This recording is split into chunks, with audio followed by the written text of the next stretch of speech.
El 2016 es uno de los años que más nostalgia genera en el fanático de la actualidad. La nueva era que inició después de WrestleMania 32 nos hizo creer que estábamos a punto de ver una sacudida por completo en el producto de la compañía. Aunque en ese momento no sucedió así, hubo cosas como la división de marcas, la transmisión en vivo de SmackDown o los pague por ver exclusivos sí marcaron una muy buena temporada y dejaron un precedente para lo que en el futuro se convertiría este nuevo producto de WWE, ya con las adiciones de superestrellas de nivel internacional y los graduados del todavía reciente Performance Center. Pero antes de que iniciara completamente una nueva era, WWE sabía que aún tenía algunas balas que no había usado y que esas oportunidades no se iban a presentar pronto, por lo que se anticiparon y en un evento de completamente segunda categoría pactaron luchas y dejaron momentos que los fanáticos contemporáneos llevaban meses esperando. Perdido en la historia de una IP que en sus otras 4 ediciones en el roster principal tiene muy poquitas cosas que recordar, Battleground 2016 fue un evento donde las mayores estrellas de ese momento se enfrentaron en choques que verdaderamente eran dignos de WrestleMania. Este evento, en esta etapa del calendario, no tenía por qué ser tan bueno, pero dejó una marca en lo que sería un reinicio para la WWE que en ese entonces era más que necesario.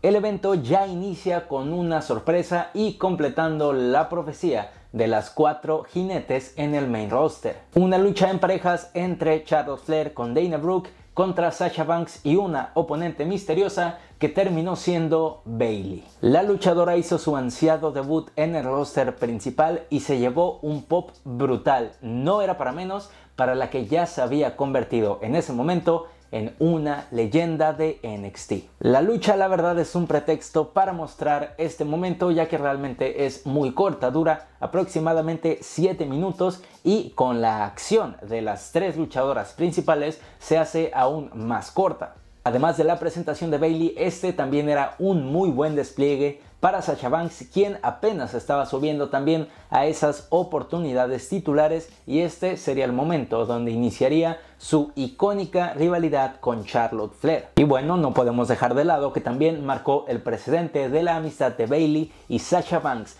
que en los años posteriores sería muy importante para la historia femenina en la WWE.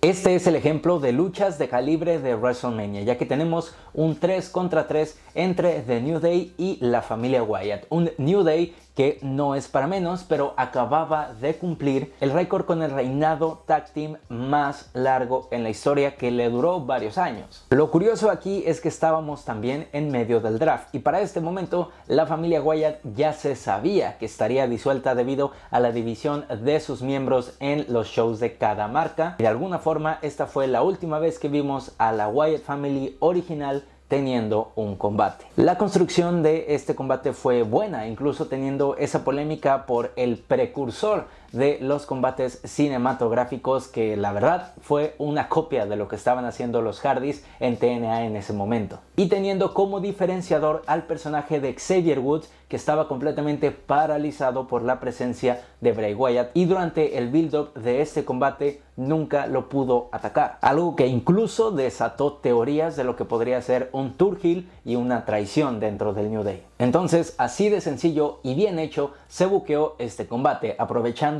los rangos de personaje de cada uno de los involucrados, así como sus diferentes dinámicas en el cuadrilátero. Teníamos a Bray Wyatt, que ya sabíamos que a pesar de su peso y complexión física era muy dinámico, Braun Strowman y Eric Rowan como fuerzas dominantes, también Big E del lado del New Day y Kofi Kingston, que era el luchador más dinámico y el que da más espectáculo en todo este combate. Durante la lucha se cuenta la historia de Xavier Woods, quien tiene que superarse a sí mismo, quien tiene que dejar su miedo de lado para encarar a Bray Wyatt y en dado momento salvar a su equipo de la amenaza de los Wyatt. Esto se contó de muy buena forma, porque en el momento en el que Xavier Woods finalmente ataca a Bray Wyatt, también se llevó un pop descomunal. La gente realmente estaba muy metida con lo que estaban contando estos dos equipos en este combate. Buena química, buena historia, resultando en un muy buen combate para las que eran las facciones más populares e importantes de la WWE en ese momento. Pues tuvimos un combate por el campeonato de los Estados Unidos entre Rusev, quien estaba teniendo un renovado push,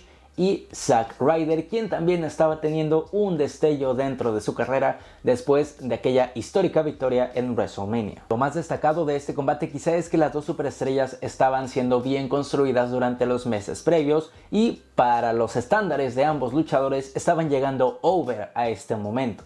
A mí me pareció que tuvieron buena química, no son luchadores pequeños de ninguna forma, pero aún así la lucha fue rápida, fue dinámica y estamos hablando de una época en la que el campeonato de los Estados Unidos tampoco era el estandarte de prestigio o de grandes luchas. Incluso este combate se presta también para pactar otra sorpresa como lo fue el debut de Mojo Rawley, quien ya estaba pactado para ingresar a SmackDown Live y extrañamente se llevó un buen pop de parte de la audiencia.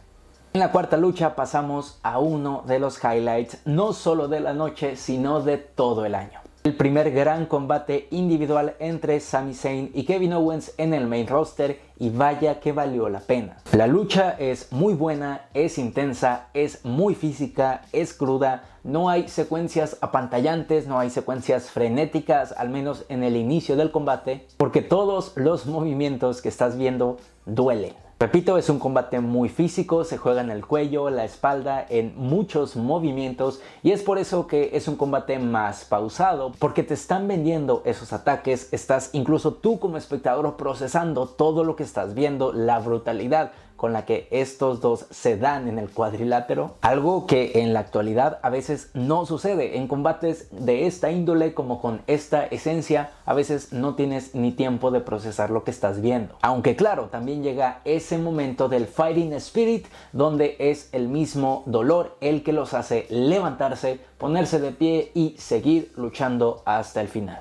No sé si me explico con el valor que esta lucha tiene para mí en este momento. Casi 10 años después de haberse realizado, ver una lucha así no es atípico, es prácticamente normal y casi en cada evento de la WWE puedes ver una lucha con la intensidad de esta. Pero claro, eso es hoy, en 2025, porque en 2016 eso era algo muy difícil de ver en WWE. No voy a decir que nunca se había visto, pero por lo menos habían pasado muchos años hasta que dos luchadores ofrecieran una historia y un encuentro de esta magnitud. Si hay un combate que merece los cánticos de Fight Forever, definitivamente es este. Pero mi parte favorita es sin duda el final y todo el corazón que Sami Zayn demuestra para llevarse una de las victorias más significativas de su carrera, en mi perspectiva, hasta el día de hoy.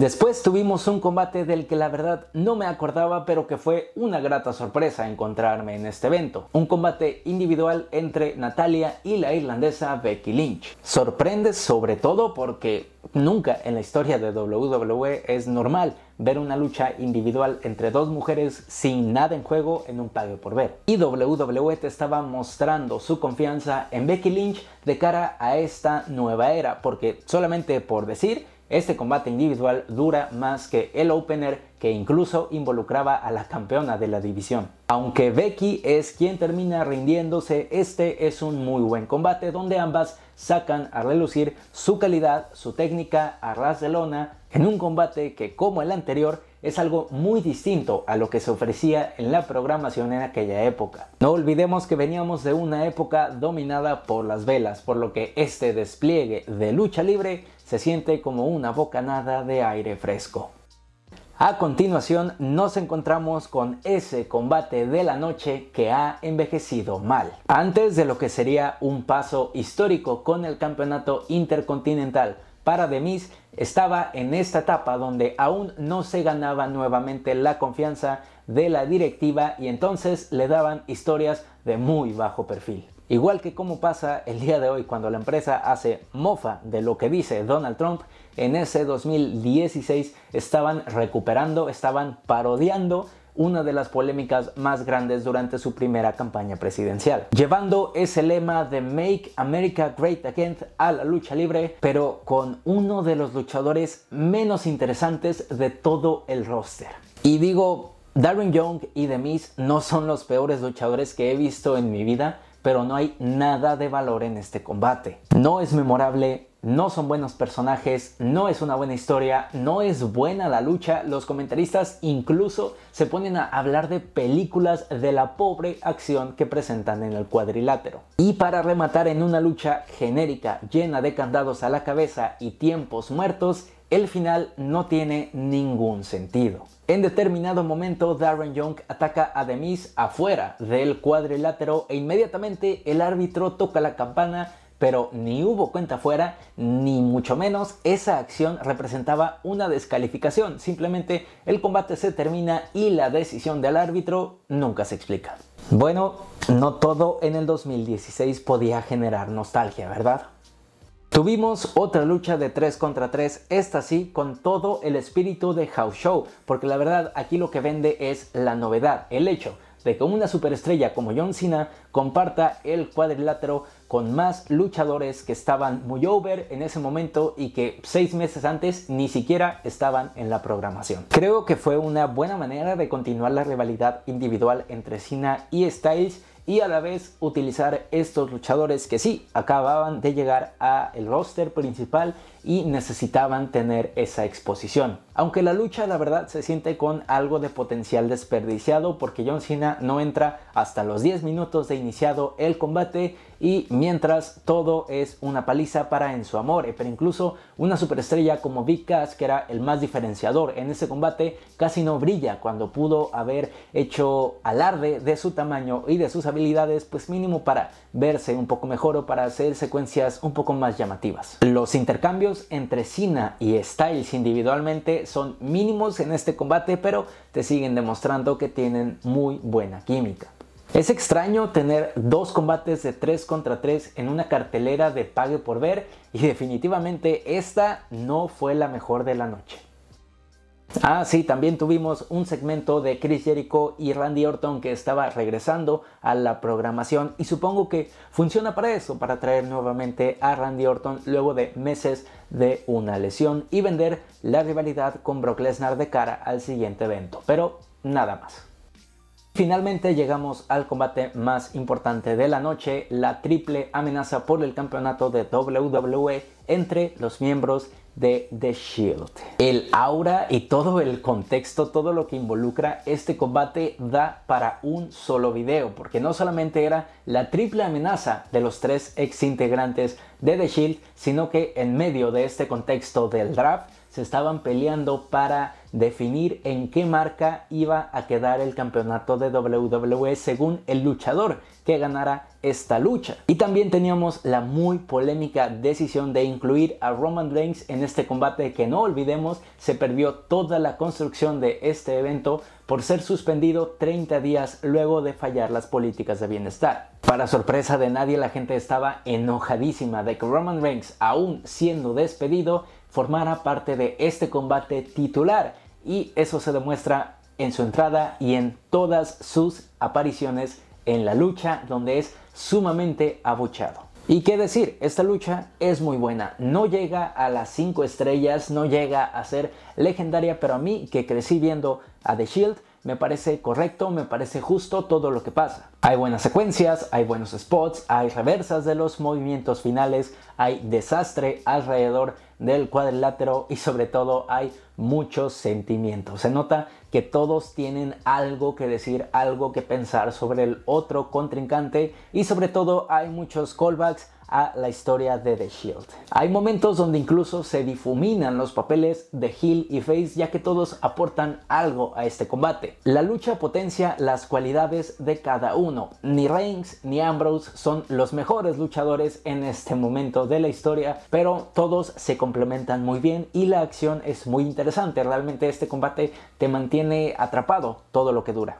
Los 3 cumplen muy bien y se nota que prácticamente toda su carrera han trabajado juntos. Entonces, mi conclusión es que esta es una lucha correcta. Funciona muy bien, es entretenida, pero al final es Battleground. Y entiendo que tampoco hayan dado el 110% de su actuación, porque al menos yo no sentí que tuviéramos un clímax tan épico, no sentí que la lucha llegara a ese momento legendario y recordado hasta la actualidad. Simplemente WWE vio la oportunidad de armar este combate y la aprovechó, y la verdad se agradece que este no haya sido uno de esos Dream Match que se postergan tanto que nunca suceden. Aunque aún así creo que faltó ver qué podían hacer estos tres luchadores quizás 2 o 3 años más adelante y en un escenario más grande como WrestleMania o SummerSlam. Si esos escenarios se hubieran dado, probablemente estaríamos hablando de una triple amenaza histórica, pero mientras tanto sigue siendo una lucha muy disfrutable.